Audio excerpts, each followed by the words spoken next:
folks, Jay here for the J Spot at Toronto Pearson International Airport.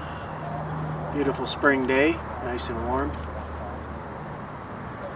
Today I thought we'd talk about the history of aircraft or airplane engines, specifically how they've evolved over a period of time.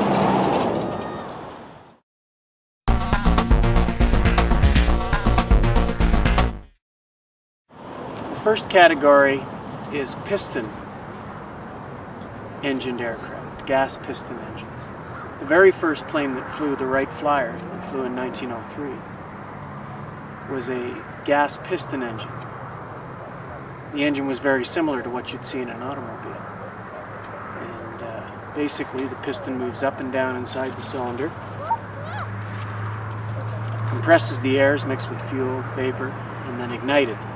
And the piston is pushed down, that's connected to a crankshaft. That crankshaft connected to a propeller. In the case of the Wright brothers plane, it was connected to a gear. And there were chains, they were bicycle mechanics after all.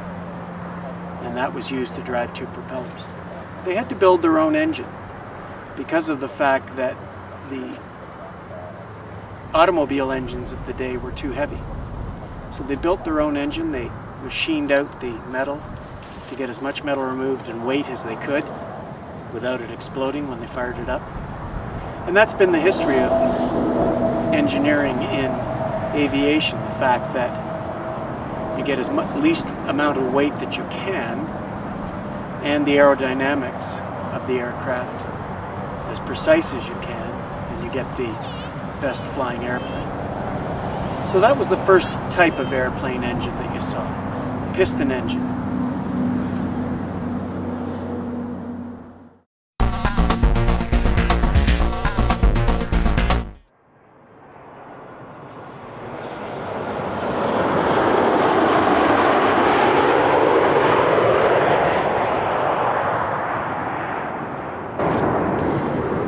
Now eventually the piston engine aircraft reached its limit, its ability to lift any weight or go any speed. And so solutions had to be found. So the first solution to that, other than multi-engined airplanes, was to have multi-cylinders. And the first type of multi-cylinder aircraft engine was called a rotary piston engine, where there were 6 or 8 pistons in cylinders, and they spun with the turbo shaft, the crankshaft, and that was attached to the propeller. That was the simplest way that this was done. That gave you more power. And each time you see these changes, understand that the amount of power that you produce is a magnitude at least ahead of it. This was some 10 times more powerful than the Wright brothers engine. So that was the second iteration of a piston engined aircraft.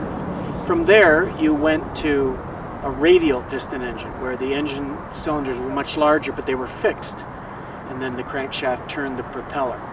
And from there you went to multi-engined aircraft, and some of the largest of these types of engines were those used on the Lockheed Constellation with the 4 engines, a magnificent looking plane. And that basically was about the limit that you could find for that type of engine.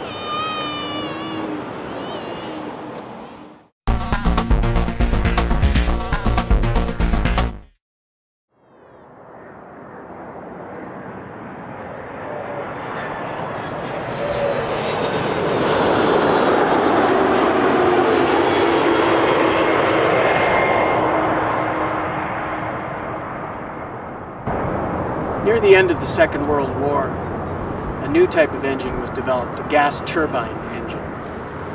If you think of the cylinders of a piston engine, the cylinders going vertically, you can think of a turbine as a horizontal thrust.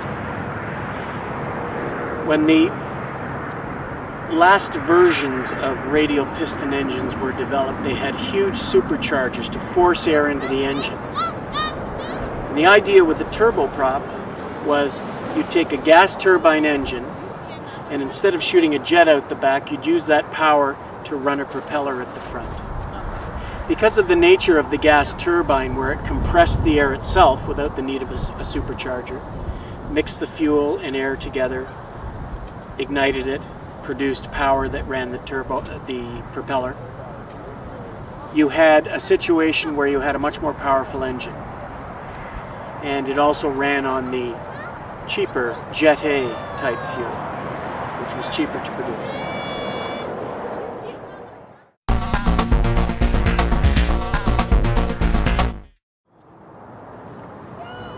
So the first use of a gas turbine was in a turboprop engine like this Dash 8 that's coming in. It has 2 turboprops.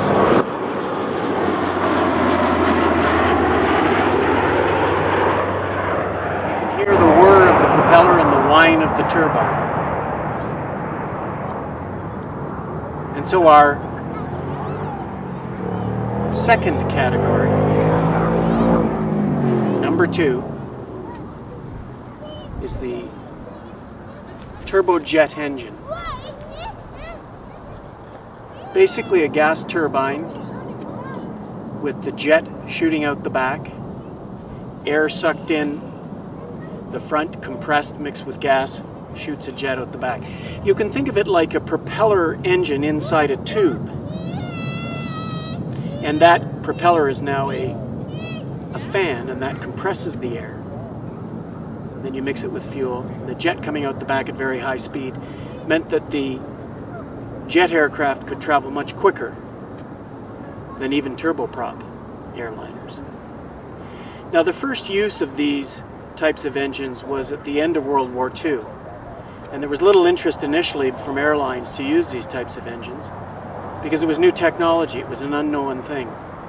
In late 1940s, when the comet, the Hawker-Siddeley comet was built, they discovered a whole new series of problems with the aircraft itself because of metal fatigue caused by pressurizing and depressurizing the hull of the aircraft. And so initially, airlines weren't all that keen on the turbojet aircraft because it was so new. And there were already these huge plants in place producing radial piston engines. But eventually, like this 787,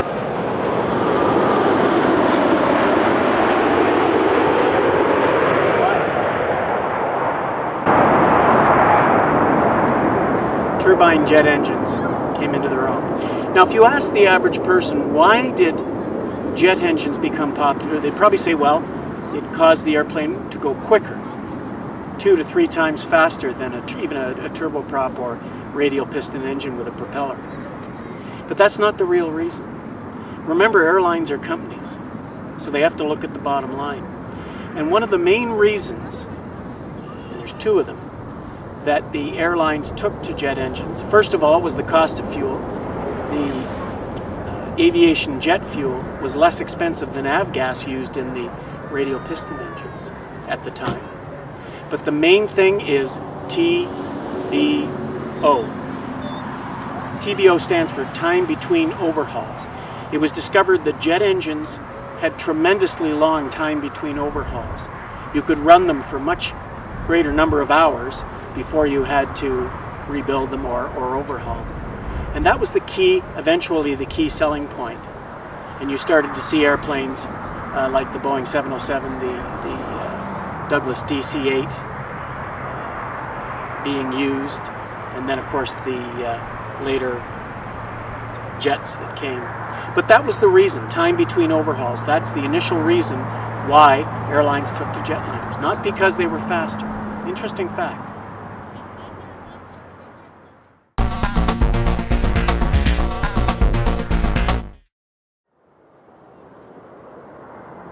And then we have turbofan engines, like this one.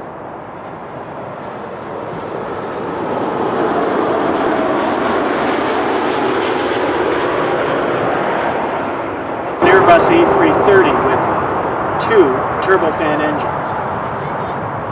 Eventually what was realized was jet engines, one of the problems with them, although they were fast and they were reliable, one of the problems with them was that they were loud. And one of the problems was that the speed at which the jet came out the back was much faster than the airplane itself was traveling.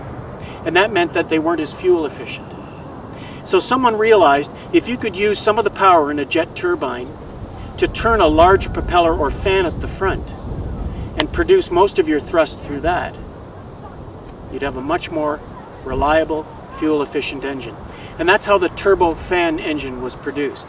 It was a turbojet, but some of the power that was produced by the turbine was used to run this huge fan at the front. And there still were compressor stages and areas where the fuel was burned, but most of the thrust came from this cool air traveling over the hot turbine engine. And that's how the turbofan engine was produced.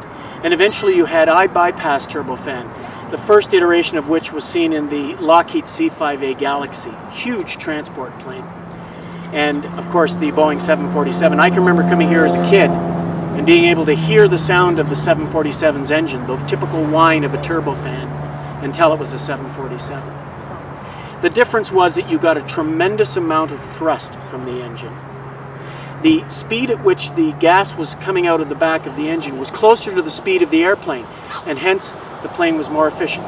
Airplane engineers have constantly dealt with the fact that they have this super fast air coming into the inlet of an engine, sometimes at supersonic speed, and that's always been a problem for them, still is today.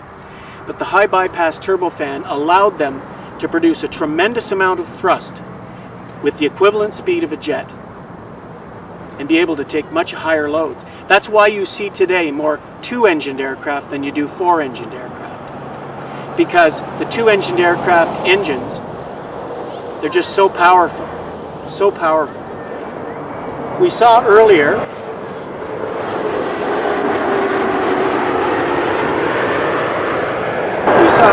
the Boeing 777 come in, and one of those engines can produce upwards of 110,000 pounds of thrust. That's more thrust than all 8 of the engines in the original Boeing B-52 turbojets. Think about that. So now you see more aircraft with 2 engines than you do with 4. And the simple reason is economy. If you have 100 aircraft with 4 engines, that's 400 engines. And if you have 2 engines, you have 200. Simple economy. And of course, they're quite expensive, the engines themselves. Plus, you have to maintain them. Regardless of their cost, you have to maintain them. So hopefully that is a little bit of information for you about the history and the top 5 airplane engines throughout history. Thanks for watching.